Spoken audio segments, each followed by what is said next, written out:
Now I'm very excited to bring back one of the most experienced and respected handicappers in all of the land. I was going to say all of Las Vegas, but it's gotten a lot bigger since then. Mr. Tony George from DocsSports.com.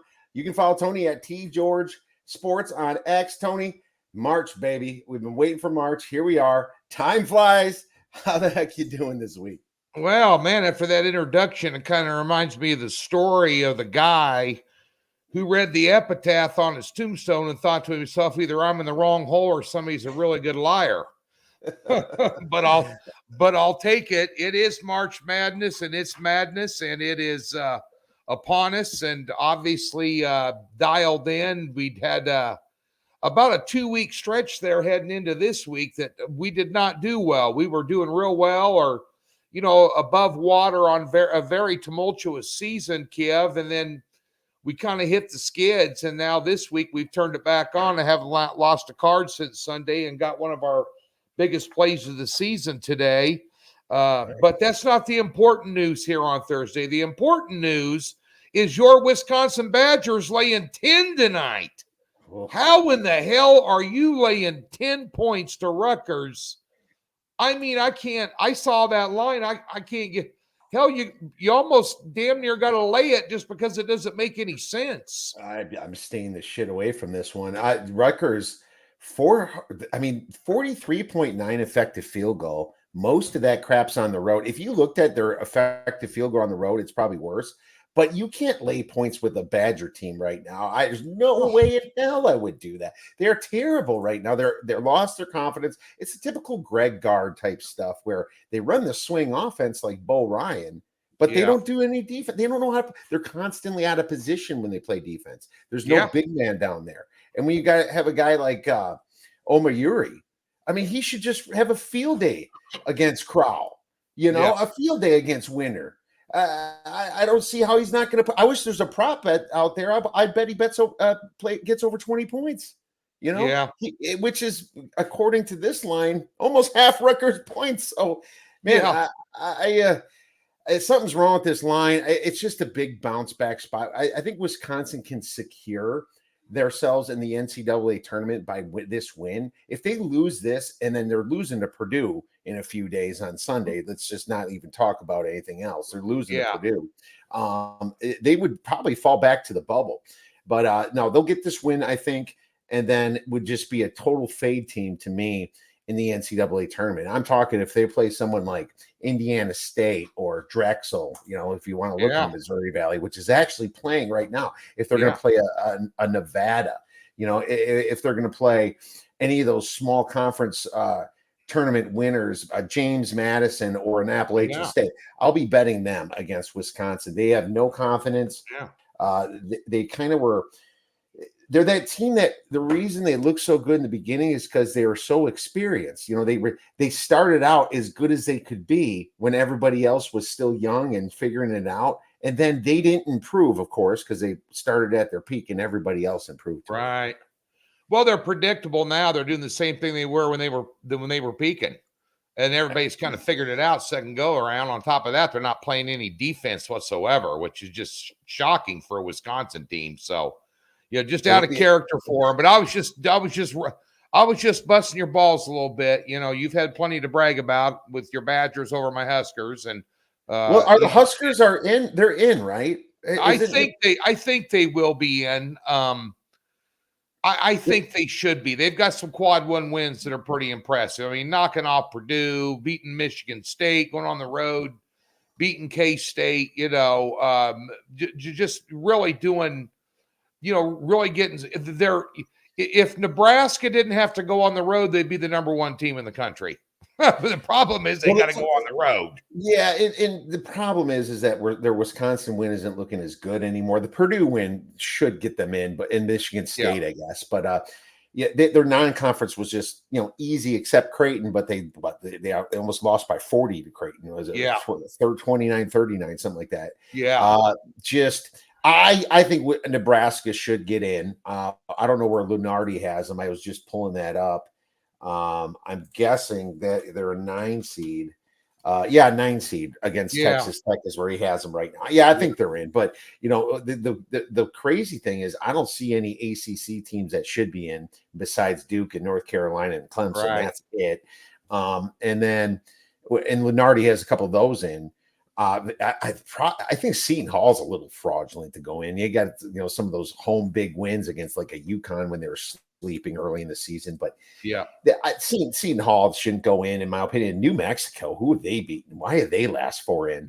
Some of I this don't. stuff makes no sense to me, man. I think you're going to see Utah State, Nevada get in from the Mountain West. That's going to be about it. I'd be surprised. Well, San Diego State, of course, will be in, Well, but yeah, yeah, those three. yeah, Boise shouldn't get in. They'll get a fourth in, whether it'll be maybe a play-in game situation, like Colorado State will get a play-in game or something like that. Yeah, I'm guessing they're going to want to bring four in. This will probably be another situation where you're going to want to bet that prop under too. Mountain West total conference wins. San Diego State blew it for everybody last year because they went all yeah, the way to the final freaking game. Everyone else lost the first week and they go to the final game. I can't remember if I took that bet, but I know it's a popular one for us guys yeah. here in the sports betting world. But hey, it's funny. I always talk about buy low, sell high. Uh, I don't know if you have any teams that you kind of want to buy low or sell high, but I have two. I'll take and starting with Wisconsin, sell high. I think it's all the stuff I said about them. They didn't improve. They're very weak down low. Teams figure out how to beat them. They're probably, even though they've lost, 7 out of the last 9 games. I still think they're a little bit overrated on KenPom. I think they're probably in the 30s, not in the 20s, like 22 they have. So I'm guessing you might get some value to fade them in the Big Ten tournament and maybe in March Madness as well, unless something changes. They rely on the three ball. They don't shoot a ton of them, but they rely on the rebounding in the three more than you think because they're not scoring a lot of points.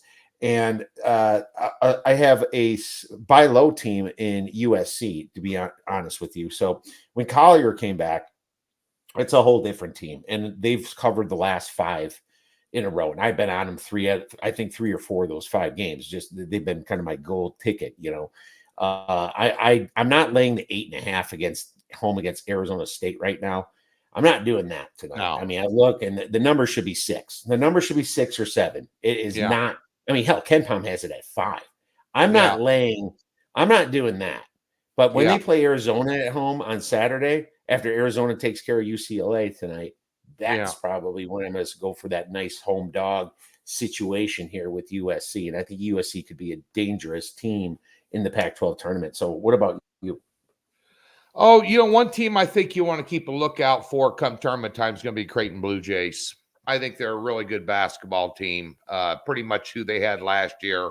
Maybe one of the best coaches and the top 5 coach in college basketball. I think they're going to make a lot of noise in the Big East tournament. UConn finally got the monkey off their back, winning one on the road last night against a ranked team. But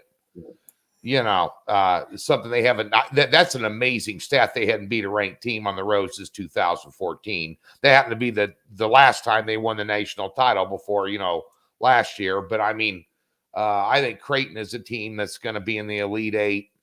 I just think they're a well-rounded basketball team, and the other team that you talked about that's high-low is kind of New Mexico. Everybody's real high on New Mexico, and I don't get it. I mean, I don't get it. I really don't. I think they're the 4th best team in the Mountain West, and that's If that, that's a if flip flop that. with Colorado State. Yeah, Colorado State and Utah State's better than them for sure. Oh, So Utah State's a really good team. Utah yeah, State's a sleeper. I'm telling you, watch out for these guys. They can play ball. I mean, They're to be honest with you, if I was going to rank that conference, I would probably have it Utah State and San Diego State 1 and 2, and you can pick your A and B right there. I don't yeah, know which one would it be, even though they're only 45th on KenPom. I just think or 42nd on KenPom. I just think they're a little bit better. And then I would put Nevada just because of how hot they are at 3. I would put Colorado State at number 4, and then I would probably put New Mexico at number yeah, 5. yeah. I don't. If you, I'm real interested to see that tournament here in Vegas. I'm real interested to see it. Boise may be number 6, but yeah, it's Boise's. God, they lose at home to Nevada on Tuesday, Jesus! But that's going to be a very fun tournament to watch for sure. Yeah, it is, and I'm gonna go to the West Coast finals there at the Orleans. I go every year. It's always St. Mary's Gonzaga. It's going to be another one of those. I like the way Gonzaga's playing right now. Obviously, to end the season, they, you know, maybe they're most dangerous when there's no spotlight on them. Right. They're one of those teams this year, and they don't have any. Now they're a minus 115 favorite to win that tournament. I think St. Mary's like plus 130, which you could probably put money. You could hedge. Well, I'll see what happens, but the way Gonzaga finished out the last couple of weeks of the season, they're getting ready. Mark Few knows how to get them ready for March Madness. He does it every year, but he's just got such a high seed, and maybe this is a year they really do well. I mean, when expectations are low, it's always been high, and Yeah. now that they can be that team like from 2000 and was it 8 or something where they snuck into, I think, the Final Four, at least the Elite snuck Eight, in the Final Four that year. Yeah, it was something like that. And then that was the when they had no expectations. So I did see improvement from this team. I noticed it when they played Kentucky. I didn't think Kentucky played too bad. I just thought they played really well. And I was gonna fade them against St. Mary's. And then I'm thinking to myself, St. Mary's is injured now. I'm not going to do it. I didn't take the other side, which I wish I did. But either way, I had a good Saturday. Well, how about this? I mean, since this is the last real weekend of college basketball before the big conference tournaments, the Power Fives, the Power Six, whatever you want to say in basketball. What are your thoughts about senior night? How do you handicap that? Is that changed since it's been, lots of movement and transfers and stuff like that? Has that changed, or do you still look at that as a buy-on spot, really? No, you know what? I don't handicap a whole lot difference. As a matter of fact, especially if it's a star player, playing his last home game, mom and dad are there, giving him a rose and going through all the pomp and circumstance is more of a distraction than anything, especially if they're playing in a big game. You got some big games this weekend, Kansas, Houston, North Carolina, Duke, Kentucky, Tennessee. You got some big games, even in some of these smaller conferences, mid-majors. You've just, I think it's more of a hindrance than anything. Obviously, last home game, they want to win, and go out in style, kind of like what Kansas did against Kansas State the other night. You see a little bit of that. So a really good team with something to play for senior night, especially with the senior laden team. I may allow them an added point and a half, on the spread, but that's about it. It's not like a full home court advantage type situation for me. And I put a little stock into it, but I also put kind of like as much stock into it as I do kind of a hot trend. I don't key my handicapping around the fact that, thank God they're at home. It's a senior night because, this line is really weak. I think odds makers figure that in a little bit too. Oh, it's the odds makers and the market's pushing it up a bit. You saw that yesterday. Marquette Marquette had one of their best players injured yesterday. And they're only a 5-point. I almost took UConn. I did. I had UConn. I took UConn last night. I wish I did. I was like, man, I was like, something. This is just off. I was like, could it just be senior night? But there was other ones too. I took Northwestern and went against Michigan State. Now Michigan State was losing most of that game, and then they won at the end by 3-4 points. But that was 9.5 point spread. So senior night really didn't come through for them at all. There's all kinds of games. Now, South Carolina, Tennessee, I'm not even going to talk about that one for the way that finished. I don't know if you saw that. I put South Carolina out on a lean, and I put the picture on my Twitter feed. This isn't 1985 anymore. This is 2024. Half of your national TV viewing audience has money on the goddamn game. Absolutely. Your alumni. And you're advertising DraftKings on commercials. Then you're pulling that shit. Come on, dude. Seriously. They have no governing board. It's literally. I've complained about this way too long, but I'm just saying it's just disgusting how they have nobody to punish them. Nobody watch. They don't care. And that's the bad thing about it. And that's what makes everything look ugly. It makes people say, they oh, hire. Vegas came in and Vegas made it so it wouldn't happen. It's like, shut up, first of all. No. There's a guy out here I know that used to be chief operating officer of Canner Gaming, CG Technologies. They had 7 books there. His name's Matt Holt. And now Matt, and a lot of people know him, he was a VEASAN regular forever. Now he runs a company called US Integrity, and they manage game integrity for various conferences, the NFL, the NBA, the NCAA. He needs to make a phone call and go, hey, and he needs to make a phone call to Adam Silver when it comes to load management and these bullshit injury reports that the NBA throws out. You want to hear the term fake news all the time, watching politics. Well, the NBA injury report is fake news. And you might want to tell the NCAA, and you might want to tell Adam Silver, who, by the way, was the biggest advocate for sports betting for any pro sport of anybody, because he knew it was the only thing that's going to save the beast. You guys might want to get to learn and understand your audience a little better. Yeah, Matty Holt should be making some. And FanDuel and MGM with Jamie Foxx advertise every other ad are those, and yet the integrity of your sport, with stuff like that is compromised, and it's pissing off your base. Well, I mean, and this is what's great about sports betting. I'm hoping how loud we are, being that the government ain't going to do nothing about this. Nobody will, because they're their own body. Maybe our loud voices will finally get something going to fix this. And Matty Holt's doing a great job over there. I'm glad that I've been following him on Twitter for a long time, usintegrity.com. So good call on that. But back to senior night. I personally, I still look at it more on a spot basis, but I'll tell you, with all these transfers coming in and out, he might have had 3 senior nights already in his last 3 schools, especially with the COVID rule, right? It's like seriously. I think also it's not quite as motivating for them because of that. It's more of a fan thing, almost, in my opinion. Right.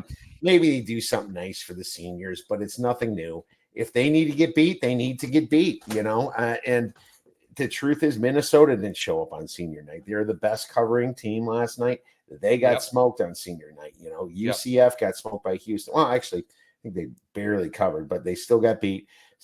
South Carolina, that was an awful basket at the end. It should have counted, but that they're still in the position where it's a playing Plinko right there.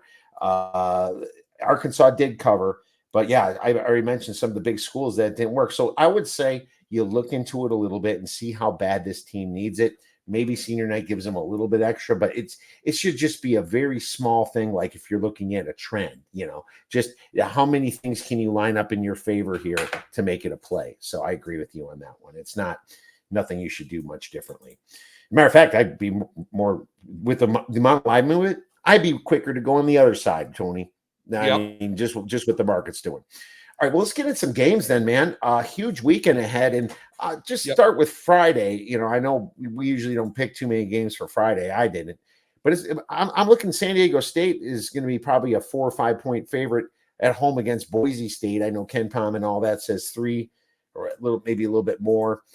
But man, I don't know how I could bet Boise State after they lost at home to Nevada. I mean, right now Boise State knows that they're out of this tournament most likely. I don't think the St. Mary's win back in December 1st is aging all that well. Neither is the San Francisco win. Right. They're out. It's like this win is not going to do it for you. What you need to do is make a deep run, if not win your conference tournament. So this almost seems like a flat spot for them. And maybe this San Diego State team that does have 4 seniors, 4 starting seniors, might be a little bit more motivated because they also need this win after a terrible loss at UNLV, Tony. So I'm not saying I'm laying it yet. It's probably going to be, let's face it, it's going to be 5.5, unless you get this thing as soon as it opens on Thursday afternoon, early afternoon. Yeah. Probably 5.5, but I would only lean San Diego State. Yeah, and they're avenging a loss too, a 1 point loss. Yeah. They're avenging a 1 point loss, and they got 4 seniors at home. So do the math on that. They might pull out a can of whoop ass on it. I would play the under. I mean, San Diego State's been going under like crazy. I think 8 out of their last 10. Don't quote me, but it's a number. I think the total on that was mid 130s. If you get a mid 130s to a high, maybe 138 or under. If you can get that 136, 137, 138, I'd sniff the under on that too. Yeah, definitely. I would definitely look at the under for sure. That is probably the better probability. Boise State has been kind of all over the board with them, but they didn't beat the closing under. I don't think they went to 142, but most of that number was 143, 144 in Nevada game on Tuesday most of the day. But the sharper bettors knocked it down and they won because the closing line is probably going to show it over. But the truth is, it was an under. Good stuff. And yeah, I'm not seeing a lot of great games here on Friday. I mean, there's going to be some. You got the Mo Valley tournament going on. Yes, but I can't see whose matchups. Yeah, I know, but that's one you're going to keep an eye on that now. You saw. Watch for the tournaments. There's actually a lot of tournaments that are going to be getting going too on Friday and Saturday. Yeah, so you got to get up early and do your homework. But like you said, you and I were talking off the air that Arch Madness there in St. Louis, how these games today were going under. I couldn't believe Murray State was getting absolutely destroyed. A lot of people like them, but at the end of the day, all these teams, and this is a conference. I used to do the Dana Altman show on ESPN 1480 in Lincoln and Omaha when he was coaching at Creighton. I've been a Missouri Valley fan since the 90s. I grew up in Nebraska. I mean, I root for Nebraska in football in the 80s and 90s and Creighton in basketball, and I had the best of both worlds when them and Wichita State were dominating Mo Valley. But at the end of the day, all these teams play in very small arenas, very small gymnasiums. Some of them you even call gymnasiums. I mean, Bradley kind of plays in a barn like an airplane hangar. But the bottom line is they get in that big arena there the first couple of games in St. Louis, and there's so much space behind the backboard, it's hard for them to dial their shots in early till you kind of get to the weekend. So bear that in mind with these totals. When they're getting, high 130s, low 140s in that tournament. I've been bagging this angle every year for many years, Kiev. There you go. Totals are definitely getting hammered down, and for sure the Missouri Valley has been looking on the under. So we'll be paying attention to that. And I just took under 156 on the next game, even though these are faster paced teams, Valpo and Belmont. I'm kind of hoping that that comes my way. It looks like it's already down to 153.5. And so that's how quickly that thing moved. I took it like 10 minutes before you got on. So that's interesting. But no, we'll be paying attention to these games for sure. As far as talking points, people want to talk about Power 5. So let's go move to Saturday here. And you picked a few big games for Saturday to talk about. Going to be some highly viewed games, some big conferences. Why don't you go ahead and give me the first one you want to talk about? Well, Kansas, Houston, let's talk about it. I mean, Kansas for the first time, and I can't remember when, is not playing for a regular season title. They've won, 13 or 14 out of the last 16. They've only, don't quote me, but it's an insane number. And they're kind of down the pecking order right now in the Big 12. And, of course, I'm not putting a lot of now, when they first played, back on the 3rd. Matter of fact, all 3 of these big marquee games we're going to talk about, the first meeting between them and then Kentucky, Tennessee, and Duke, North Carolina, all happened on the 3rd of February, the first meeting, just ironically, and they're playing all each other again here. But Kansas put on a clinic against Houston. Defensively, they really put on a clinic, and they knew they were just doing back cuts and all kinds of different things that they hadn't done offensively up to that point, really. And they beat them 78-65, and it was worse than that. That was a one-sided game. I was on Kansas that game. Yeah, tip to final buzzer. But now you've got the number 1 defense in college basketball at home. As you mentioned, seniors last, senior day, senior night, whatever you want to call it. But so they got a lot going for Houston there. They struggled last night against Central Florida for about the first half of that game before they really got it going. just sheer attrition and talent just wore them out. But I mean, Kansas on the road, the reason they're not dominating the Big 12 conference is they can't win on the road. They've got 2 road wins in Big 12 this year. Okie State, who sucks, they're a bottom feeder, and Oklahoma, who you never know who you're going to get on any given day. They got losses at Baylor by 82-74 just last Saturday. Texas Tech, 79-50. Texas Tech. Kansas State, 75-70. It was an overtime loss. Iowa State, 79-75, respectable loss.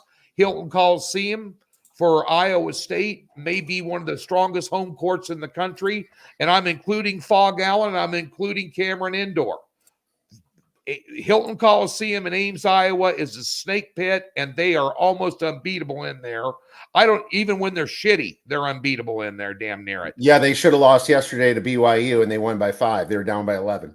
Yeah, but that's home court, West Virginia, and it's inexcusable to go on the road and lose at West Virginia if you're Kansas. Bob Huggins has left the station, ladies and gentlemen. Huggy Bear isn't there, and him and Bill Self are best friends, or really, really good friends. And even when Self had good teams, he kind of take it easy on him. And then they lost at Central Florida by 5 points. You can't trust Kansas on the road.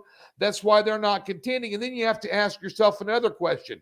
What's your motivation if you're not going to go out and try and win an outright regular season title in the final game? Do you just want to go down there, go through the motions, get them ready for March Madness, get him ready for the Big 12 tournament in Kansas City? The only way that Kansas is going to get a higher seed, maybe than what they've already handpicked to be, probably will be if they win the Big 12 tournament there at T-Mobile in Kansas City next week. That might bump them up, from a 3 to a 2 or from whatever it's going to be. But at the end of the day, Houston's probably going to be laying 6 to 8 points here. It's going to be in more my than that. opinion. It's going to be more. I have -10 here. Yeah. Is it enough? Is it too many points for you? If you get it 10 or more, I'd take Kansas. But bear in mind, Kansas always beats the shit out of Kansas State and Lawrence. So I went back to 2018. Every win in Lawrence at Fog Allen in the Sunflower Showdown against K-State was a double-digit win. And they covered. I mean, they just always beat K-State at Fog. Now, K-State kind of has their number at home, always plays them tough. They've got a couple of big upset wins when Kansas was in the top 5. I think K-State had better additions than possibly they do this year. But, going into Bramblage, you're trying to win. There's another Manhattan is a long road trip and just a snake pit to play in as well. But, if this goes over 10, I might lean Kansas if I get 10 or more. But if it's under 10, I think Houston wins it by 8 to 10. If it lands on 10, 11, 10's probably a sharp number, Kev. I think Houston wins by 12 plus points. Okay. Kansas is terrible on the road. Their home road splits are awful. They did what they had to do against Kansas State. Yeah. And now it's like, you're right. You kind of said it right there. What's playing their ass off against Houston, who bangs you up down low, going to do for you when this game has no bearing on you? It's senior night for Houston. Houston's got 4 starting seniors. Yeah. Jamal Shedd's there, and he's maybe the best player in college basketball. He's one of them. That's for sure. And LJ Cryer's a senior. Damian Dunn's a senior. You got Jawan Roberts. Dude, I mean, McCullers isn't 100% yet. But here's the thing. That's my hot take. You just said right there. My hot take is that McCullers sits this game. He might. Why would you waste him in this game? He's beaten up, and that's the whole thing. It's like, he's already injured. Why would you play him in a game that you're probably going to get boat raced in when it just has no matter in it? I would lay 10. I would lay up to 12 points. So I think it's probably going to hover between 9 and 10. We'll see. But I think that you picked one of the most watched games of the weekend. I don't know if it's going to be the best game of the weekend because I Right. smell a Yeah. possible blowout here. But let's move on to a game I picked. And we'll go right in the Pac-12, or what's left of the Pac-12 after this basketball season, my friend. Arizona versus USC. I got Ken Palm has 10. It's not going to be 10. It's going to be 6 or 7. Arizona is going to be laying road chalk 6 or 7 points. I'll just say 7 at USC. USC is going to be a home dog, total 156. I mean, it's no secret, though, about Arizona. People know that they're not good on the road. They lost to Oregon State, Washington State. They should have lost to Utah. That was a horrible game at the end. Utah blew it, but there's some just very poor calls in that game going Arizona's way. But USC, for some reason, is just kind of rejuvenated. They're not making the tournament unless they win their tournament. But they've covered the last 5 games. Isaiah Collier, he looks like an 82 regular season game a year. And I think he's going to be a lottery. I don't know about lottery, but maybe close to the lottery when it comes to the NBA draft. That kid is good. And he was recruited as a 5-star recruit athlete, I think. He was up there. I have to look back at it. But I've been watching him and he looks great. And USC, as weird as this team is, they have 4 guys that is 6'10" or bigger. And that's what you need to do. Like some of those fouling type guys, like to hit Ballo and Krivas, the tall Arizona players that are just so good down low. You play them rough, you hack them a bit. One guy goes in foul trouble, you bring on the next. That's what you got to do. And USC is going to be at home, and they do have some advantages.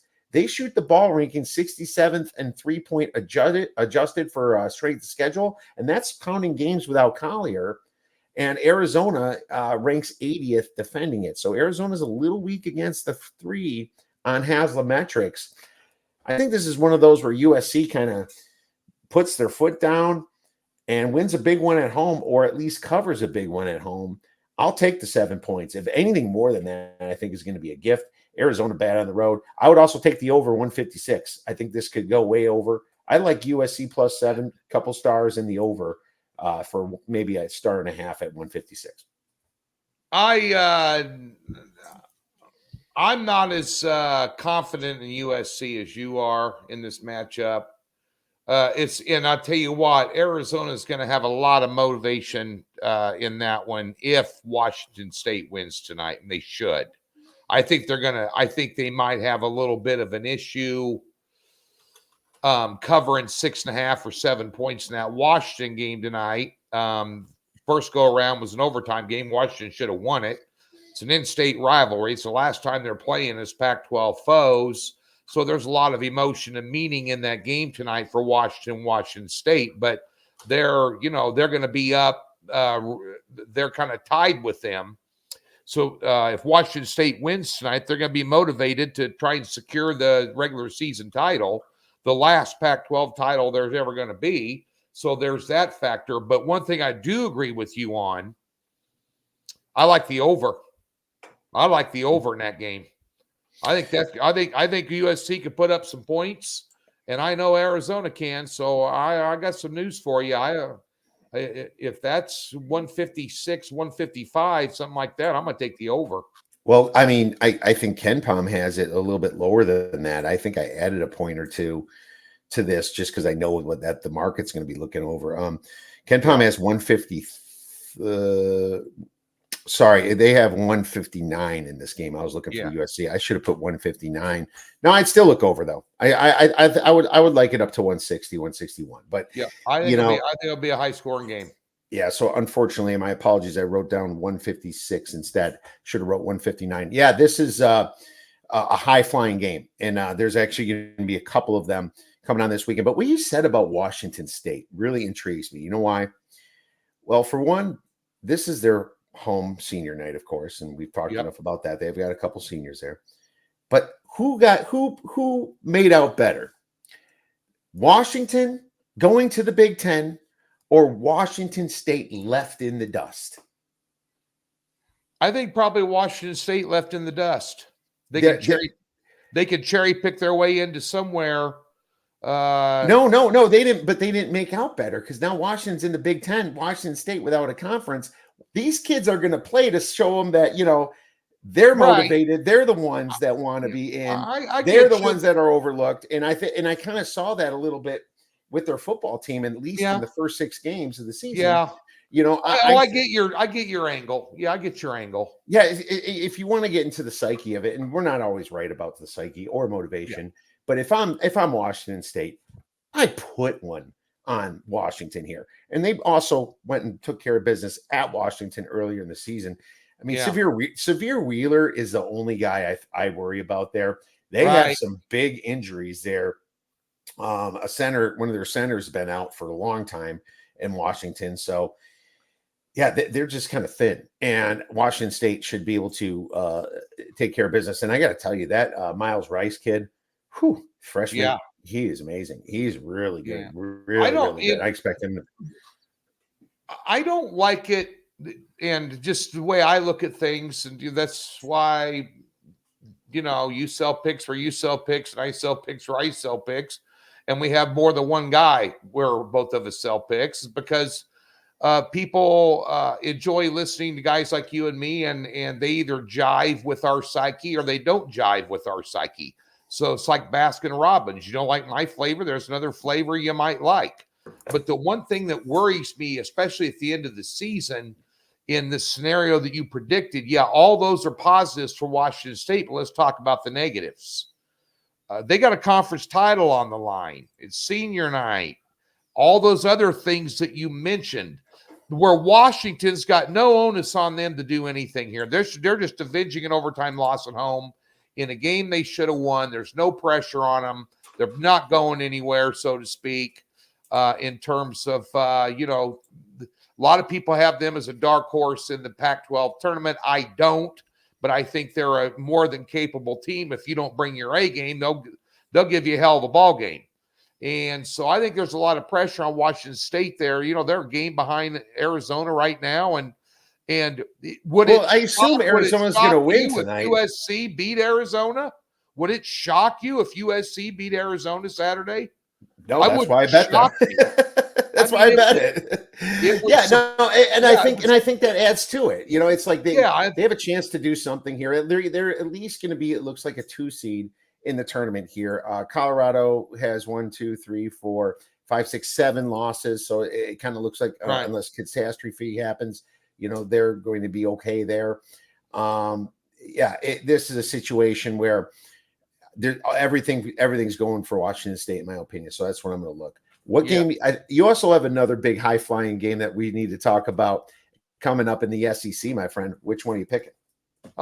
Tennessee is going to be taking on Kentucky. I have been one of the biggest Rick Barnes faders in big games since he was at Texas. And it's paid off until this year. He just has so much talent at Tennessee. They're just so freaking good, in spite of some bonehead coaching decisions from time to time. In spite of that, they still win. They're that good. Now, did they outplay South Carolina? Yeah. Did they cover the number? No. We all got hosed. No, they didn't. No, Tennessee covered. South Carolina didn't. Well, but I mean, with that basket, it would have helped, if they'd have counted the basket. But I mean, Tennessee went on the road against a very, very good basketball team. They've done it time and time again this year. I'm not sold on Kentucky. I thought Calipari would get them going. They have good moments. They have bad moments. They play inconsistent. It's hard to imagine that because he's got a couple seniors on that Kentucky team that he usually doesn't have. He's got all his one and dones on there, But at the end of the day, Tennessee, you take a look recently at their schedule, they've beaten kind of the who's who in college basketball. I mean, Texas A&M, okay, the good team. You don't want to go to sleep on them. Auburn, Alabama, South Carolina, and they're beating these teams convincingly. I mean, and they're taking on a Kentucky team here. They already beat 103-92. The Vols are on a 6-1 against the spread run. They're probably going to be favored 7 or 8 in this game. And the other thing I'd look at here the total is the total. Because the only thing that gives me pause is that with that win last night against South Carolina, they wrapped up the SEC last night. Nobody can catch them. Now, Kentucky is tied at 12-5 with about 4 other teams in conference action.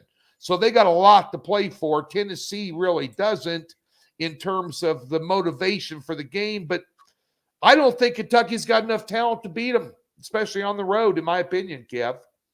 Well, that's why it's going to be a 9-point spread. Now, the over under Ken Palm has 163. It's not going to be that. It's going to be 166, 167. The last game went to 192 or 195. 195. I would bet over 163. Yeah. I mean, this is just If anything lets down for Tennessee, it's defense, and that's kind of how it would be because they won the regular season outright. But it's also the last game of the season, last game the guys are going to play in Tennessee. A lot of those angles, like, Kentucky needs it more, is those angles I like fading because even if we need it more, Tennessee's also unsure if they're getting a 1 seed because of that awful non-conference run where they lost to Purdue, Kansas, and North Carolina, who all are great teams. But, I mean, it's a situation where I think Tennessee wants to secure a 1 seed and play good in the front of their home court on senior night. So I'm not going to bet Kentucky. Now, the question is how much is too much to lean because Kentucky, when they look hot, they look like they can beat anybody, but they can't keep it up. Tennessee has the defense. If you look on Haslametrics, Tennessee's got all the matchup advantages, and they do against most teams, don't get me wrong, but Kentucky doesn't have one green spot on their team on offense against their defense. Kentucky, if you look at how they're number 1 in 3-point percentage, Tennessee's number 10 in defending it. So it's not like a big enough difference there between 1 and 10 to make it flash green. It is a situation where Tennessee could just lay one on this team. But I think Kentucky's just going to keep running and running and running and running. They'll be down by 20, down by 30, running and running and running and running, where this number is just going to force itself over. So, if you look at the numbers of like just look at the last 4 games with Kentucky, they scored 117, 91, 111, and 93. But let's put that aside because Tennessee plays a little better defense than all 4 of those teams. But they also allowed 95, 89, 102, and 77. So they needed to score a lot of points in those games in order to win them. And I think if you want to play that Russian roulette, we'll just put up more points than our opponent. You want to play that with Tennessee, it's definitely going to fly over. Yeah, I'm serious. It's a situation where I can see Kentucky's motivation. And I can see Tennessee's offensive motivation. I hope their defense lets down a little bit and lets them run. They played a tough defensive road game there. So it only shows over for me. It's not like a championship on the line, but it's a game where it feels a little bit more showman style, being that Tennessee doesn't need it. Kentucky can use it. It's an away game for Kentucky. Let's look at the over for sure. And you know what? Sometimes you can't be scared of those big numbers. Sometimes the big numbers and the small numbers are the best to go over and under, and that's what they are there for a reason. All right, let's move on to another game. I actually picked that one too, so we were on the same thoughts here. Actually, North Carolina versus Duke is another one that we both want to talk about, isn't it? Yeah, let's talk about that one, and then I'm going to make my tea time. Minus 3.5, total 155. One of the best games of the weekend.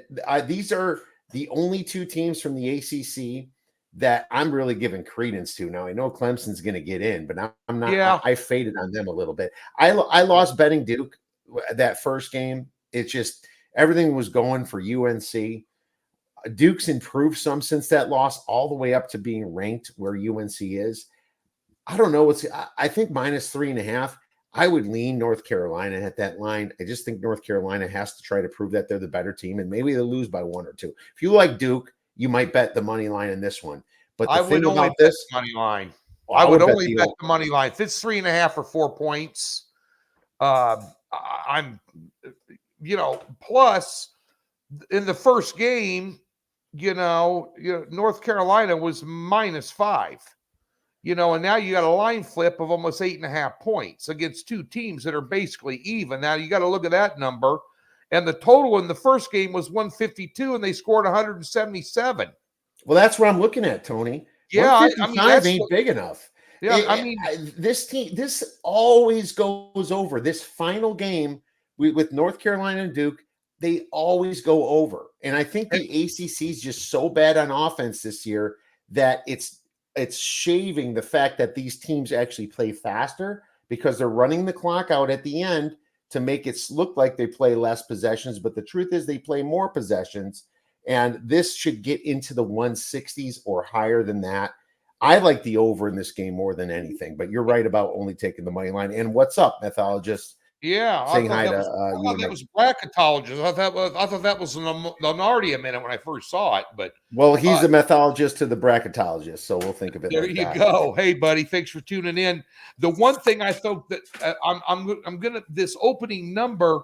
You take a look at Duke and North Carolina. We're talking about over in this game. I think it might be a shootout. You're going to see a favorable number. We're no doubt because North Carolina's on 4 straight unders and Duke is 8-1 their last 9 games to the under. So the odds makers are going to over adjust that a little bit. I think it's a goddamn shootout. I do. I think honestly, I think North Carolina is a better team. Yep, I agree with you. How much time you got left? 5 minutes. All right, let's quick hit this one. Texas A&M versus Ole Miss. Ole Miss will be a pick'em, total 145. So this is one of those situations where I think that it's a spot play. And it's funny. This is going to be close to pick'em, and everyone likes Texas A&M this year, but Ole Miss, they started out and didn't lose the whole month of December or November. They were playing a bunch of tomato cans, and they got boat raced as soon as they started against Tennessee. And they didn't do that well in the SEC. And we knew they were overrated, or at least according to their record. But what's funny about this is that Texas A&M's out too. They're not on anybody's bubble this year. This game, beating Ole Miss on the road, is not going to help them whatsoever. Okay? Texas A&M is injured too. They might still be without forward Henry Coleman, who is a rebounding beast. And that's the reason why they're in games is because of their offensive rebounding. I don't know if he plays or not. And they're more of a defensive mind in general, but they've had to play faster just to try to catch up to teams. But, man, I think this is the spot to play Ole Miss and Chris Beard's team. I think Chris Beard has been not what we thought this year. Definitely a disappointment, especially for Rebel fans. But, hey, when Ole Miss lost Matthew Murrell to sickness early in that game against Georgia, I knew Georgia was going to win that. I personally bet it. I think that here on senior night at a pick'em price, this is the good place that Ole Miss says, you know what, we started out great.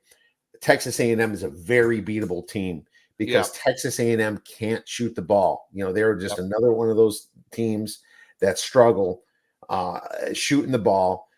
They had a really rough SEC schedule, but motivation-wise, I just don't see them showing up on this game. They're 51st on KenPom. They were a lot higher last year. 360th in three-point percentage, 351st in effective field goal percentage. You have to score points to win this game. Yeah, I know. I don't care how good your defense is. Ole Miss wins this game. That's the best bet on the show. That's the best bet on the show. I like Ole Miss there. I'm not going to lie to you. I'm going to have a multi-game card on Saturday. And obviously, if you're watching this show and you pick up my action over at DocsSports.com, Ole Miss is going to be on the card. I had that one circled. You kind of spoiled it. I didn't know you were coming up with this. But yeah, I think Texas A&M on the road is – I love fading teams that can't hit a bull in the ass and a handful of rocks shooting the ball on the road, especially against a good basketball team, especially against a 20-win team. The only people that got worse shooters than Texas A&M's Virginia. How the hell Virginia has 21 wins this year with that offense dumbfounds me. And I know I've got to wrap this up here. There's a team you're going to want to fade in the ACC tournament. Yeah. Hopefully, Virginia, fade them immediately. I might not have a chance to fade them in the NCAA tournament. And you wonder if they're going to play the NIT. I think with a coach like Bennett, he will, but Yeah, hopefully there's more times to fade them. But what someone should never do is, as I said, ACC tournament. Fade them in the yes, ACC I did. I know. tournament. They're not even gonna. If they advance, it would. I mean, I don't know how you. I don't care. You have to evolve. You know, you cannot just play good. How I had a rant on this in my free play video. I put free play videos up on YouTube. I'm sure you watch them every day. Then tell me, of course, Kiev. But you know, I put them up over there. But I had a rant about this the other day. I go, how can you be? You have a famous head coach. You've won multiple national titles. You're a perennial top 20 team, and you can't recruit a freaking shooter. You can't get someone in there that can shoot the goddamn basketball. You can't just play good defense and score 55 points a game and win in today's game. It's like playing good defense and running the football and throwing the football only 15 times a game in college football nowadays. That don't work no more. That worked back in 1970, maybe the early 80s. That's why Nebraska was successful. But this is a school with the deepest pockets that has failed on the football side, as well as the basketball side. Dumbfounding. It's unreal, man. But what's not unreal is Tony George over at DocsSports, my man. Really appreciate you coming on. I know you got a tea time here, so you can tell us where you can get your great information and plays for the weekend. Yeah, get over to DocsSports.com. I'm over there. Obviously, Kiev and I are both friends with the owner. It's a stand-up joint. They got a profit guarantee. Been around 52 years. I'm on YouTube every day. Just stick in the search bar on YouTube, DocsSports. We've got myself and a bunch of other guys doing videos, and I have a podcast I've started to launch on StreamYard, which I got to have Kiev on. I mean, I got to get some high-powered stars on that son of a bitch. You're one of them, buddy. So I'll be having that. I'll be having Kiev on there as well. But that's on my Twitter at TGeorgeSports twice a week live, and then it's archived there on Tuesdays and Fridays. So all kinds of ways to get all kinds of free stuff out of me and never have to spend a penny. Look at that. Bringing you how to beat the system. Bringing 32 years of experience into the tournament this year, and so if you want to get a little March Madness package, I'd appreciate it. And my only goal is to win me money, and if I'm winning money, you know you're winning money. That's right. And I'm sure Kev feels the same way. And I played some blackjack with the guy, so he's greedy. I know he likes to win. I know when he knows when to walk away too. And I don't. But we'll just leave that story for a few more hands, my friend. Well, anyways, make sure you check out Tony and recap. I'm going to be on USC in the over. Tony likes the over as well. Duke, North Carolina over. Definitely Ole Miss, and I let Tony's cat out of the bag on that one, but that's okay. And possibly Houston if the spread is low enough. I think we both kind of agree on that. So thanks a lot, Tony. We'll be texting through the weekend. You bet, buddy. Thanks for having me.